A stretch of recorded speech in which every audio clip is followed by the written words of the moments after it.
दोस्तों, हम जिस चीज से सबसे ज्यादा डरते थे वो आखिरकार हो गया है।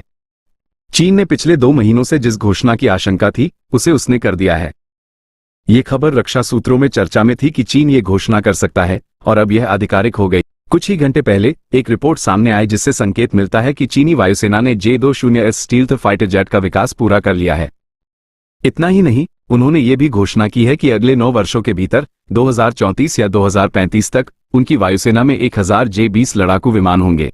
इसके अलावा उन्होंने कहा कि वर्तमान में उनके पास 200 J-20 लड़ाकू विमान हैं और यह संख्या 2026 तक दोगुनी होकर 400 हो जाएगी, जिसका मतलब है कि अगले 2.5 सालों में चीनी वायुसेना के पास 400 स्टील्थ फाइटर जेट होंगे। इनमें से 200 पहले से ही सेवा में हैं और शेष 200 नए J-20S वेरिएंट होंगे। लेकिन J-20 असल में है ही क्या? लगभग 10 साल पहले चीन ने J-20 नाम का एक लड़ाकू जेट विकसित किया था, ये दावा करते हुए कि यह अमेरिका के F-22 रैप्टर के बराबर का एक स्टील्थ फाइटर जेट है, जिसे दुनिया का सबसे बेहतरीन लड़ाकू जेट माना जाता है। हालांकि पिछले 10 वर्षों में ये देखा गया है कि J-20 में कई खामियां हैं और यह एक उचित स्टील्थ फाइटर जेट नहीं है। अगर आपके रक्षा तंत्र में एक अच्छी रडार प्रणाली और सक्षम इंटरसेप्टर मिसाइलें हैं तो आप J-20 को आसानी से मार गिरा सकते हैं। इसके अलावा इसके इंजन में भी समस्याएं थी, क्योंकि यह सोवियत संघ के युग के रूसी इंजन का उपयोग करता था, जिसके कारण उड़ान भरते समय काला धुआं निकलता था। इन कमियों के कारण J-20 को अक्सर यह कहते हुए आलोचना मिली कि यह उतना प्रभावी नहीं है। लेकिन हाल के वर्षों में चीन इसे सुधारने की कोशिश कर रहा है।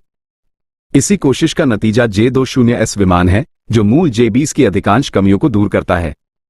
अमेरिकी विशेषज्ञ भी मानते हैं कि J-20 की 60 से 70% समस्याओं को J-20S में हल कर लिया गया है, जिससे यह एक बेहतर लड़ाकू विमान बन गया है। इस वजह से J-20S को भारत के लिए एक महत्वपूर्ण खतरा माना जा रहा है। लेकिन अगर आप ये सुनकर चिंतित हैं, तो भारत के लिए एक और बुरी खबर है। चीन यहीं रुकने का इरादा नहीं रखता। आने वाले 200 विमान J-20S होंगे, लेकिन अगले 600 विमान J-20 के और भी उन्नत संस्करण होंगे, जिन्हें चीन आने वाले वर्षों में चरणों में अपने वायुसेना में शामिल करेगा। वे लगातार सुधार करते रहेंगे और इन उन्नत लड़ाकू विमानों को अपने बेड़े में शामिल करेंगे। आप सोच रहे होंगे कि चीन अपने वायुसेना में 1000 स्टील्थ फाइटर जेट रखने की तैयारी कर रहा है, जिनमें से कम 300 से 400 भारतीय सीमा पर तैनात किए जाएंगे। तो भारत की तैयारी क्या है? दुर्भाग्य से फिलहाल हमारी तैयारी शून्य है। ये सुनकर निराश होना स्वाभाविक है, लेकिन यही सच्चाई है। हमारा AMCA advance medium combat aircraft, जो एक twin engine stealth fighter jet है, जिसे न केवल J-20 का मुकाबला करना था बल्कि उससे बेहतर होना था, लगातार विलंबित हो रहा है, जो भारत के लिए बहुत खतरनाक है। AMCA को चीन के खिलाफ हमारे भविष्य के मुख्य हथियार के रूप में देखा जाता है और भारत की भविष्य की रक्षा रणनीति का एक महत्वपूर्ण हिस्सा इस पर निर्भर करता है।